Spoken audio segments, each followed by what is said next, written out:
बिस्मिल्लाहिर्रहमानिर्रहीम रब्बि इश्रह ली सदरी व यस्सिर ली अमरी वाहलुल उक़दतन मिन लिसानी यफ़क़हू क़ौली। I am Muhammad Qurban Ali and you are watching our official YouTube channel which is Paras Science Academy. And you know Paras Science Academy is the official platform for high quality learning experience। आपको यहाँ पर मुख्तलिफ subject के related videos भी मिल रही हैं। Biology का बारे में जो हमने पिछला लेक्चर था वो डिस्क्रिप्शन में मौजूद है, उसके अंदर हमने ब्रांचेस का इंट्रोडक्शन किया था, बायोलॉजी के बारे में जाना था।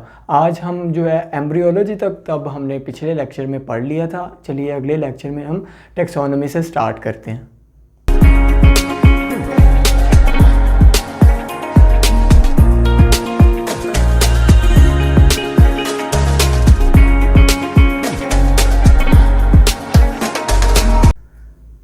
तो नेक्स्ट हमारी ब्रांच है उसका नाम है टेक्सोनोमी। टेक्सोनोमी बेसिकली रिलेटेड होती है कि ऑर्गेनिजम्स को ग्रुप्स और सब ग्रुप्स में डिवाइड किया जाता है और उनके जो साइंटिफिक नेम्स हैं उनके बारे में जो स्टडी करना उसको टेक्सोनोमी कहा जाता है। अब इसको समझ लिया जाए कि साइंटिफिक नेम्स किस लिए ज़रूरी होते हैं। अब साइंटिफिक नेम्स इसलिए ज़रूरी होते हैं क्योंकि हर रीजन में डिफरेंट लैंग्वेजेस बोली जाती हैं।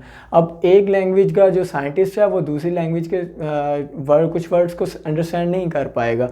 फॉर एग्ज़ाम्पल अगर इंसान के बारे में या ह्यूमन बीइंग के बारे में इंग्लिश में इंसान को जो है ह्यूमन बीइंग बोला जाता है, अब किसी और लैंग्वेज में उसको कुछ और बोला जाता होगा, तो उससे क्या होता है कि फिर कन्फ्यूजन्स क्रिएट होती हैं। उस कन्फ्यूजन को ख़त्म करने के लिए, रेडिकेट करने के लिए क्या किया जाता है कि सारा जो जानदार होते हैं उनको एक ख़ास नेम्स दे दिए जाते हैं। उनकी नेमिंग और क्लासिफिकेशन को जो स्टडी किया जाता है उसको टेक्सोनोमी कहते हैं। जैसे इंसानों का जो साइंटिफिक नेम है वो होमो सेपियंस है, तो वो हर जो रीजन का साइंटिस्ट होगा या कोई बायोलॉजिस्ट होगा या कोई भी बंदा होगा उसको फ़ौरन समझ आ जाएगी कि वो होमो सेपियंस यानी कि इंसान के बारे में बात हो रही है। अब नेक्स्ट हमारे पास है पैलियोंटोलॉजी।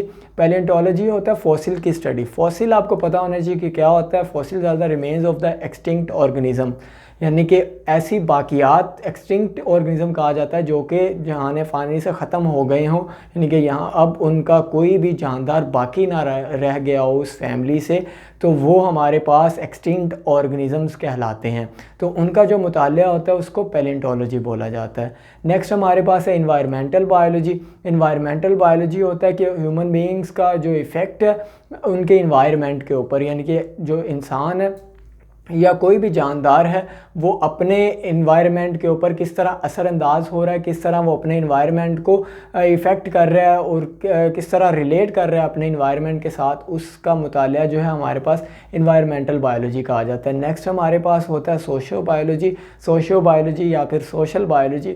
सोशियो बायोलॉजी स्टडी होती है between the social behaviours of the organisms which make the societies, यानी कि एक माशरे के अंदर जो मुख्तलिफ जानदार हैं वो एक दूसरे के किस तरह इंटरेक्ट कर रहे हैं, यानी कि उनके आपस में जो रिलेशन है वो क्या है।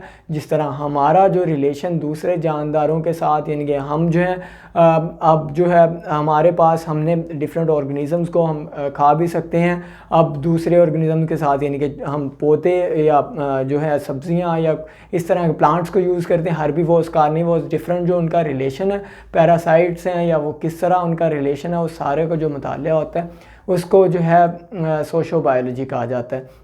नेक्स्ट हमारे पास ब्रांच है पैरासाइटोलॉजी। पैरासाइटोलॉजी स्टडी होती है पैरासाइट्स की। अब सबसे पहले आपको पता होना चाहिए कि पैरासाइट्स क्या हैं।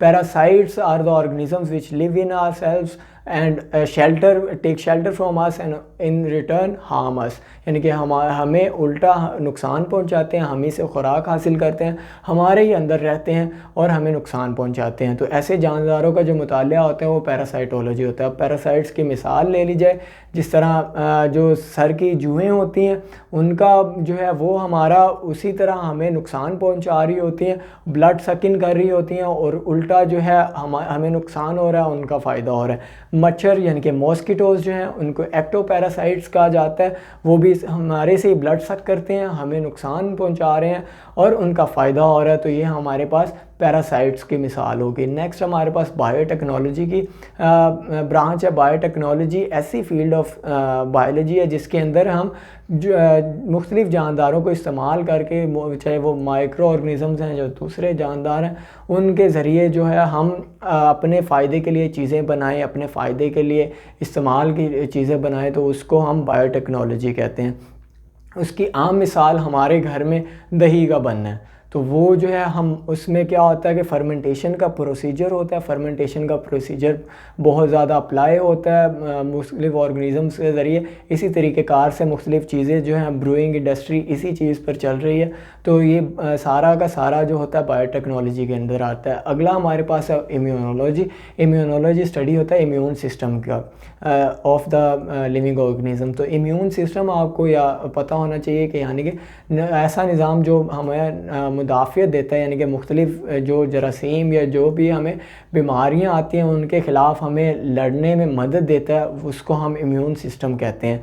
तो उसका मुतालिया जो होता है वो हमारे पास इम्यूनोलॉजी कहलाता है। नेक्स्ट हमारे पास ब्रांच आती है एंटोमोलॉजी। एंटोमोलॉजी स्टडी होती है हशरात की। उसके बाद हमारे पास अगली ब्रांच है फार्माकोलॉजी। फार्माकोलॉजी स्टडी होती है हमारे पास ड्रग्स की और उनके आगे इफ़ेक्ट्स क्या होते हैं या उनकी एप्लीकेशंस किस तरह होती हैं, उसका मुतालिया जो है फार्माकोलॉजी कहलाता है। तो ये हमारी ब्रांचेस मुकम्मल होगी। I hope you would have like this video. If you want more videos coming your way related to the studies, subscribe to our channel, press the bell icon so you do not miss any updates coming from our channel. Thank you so much.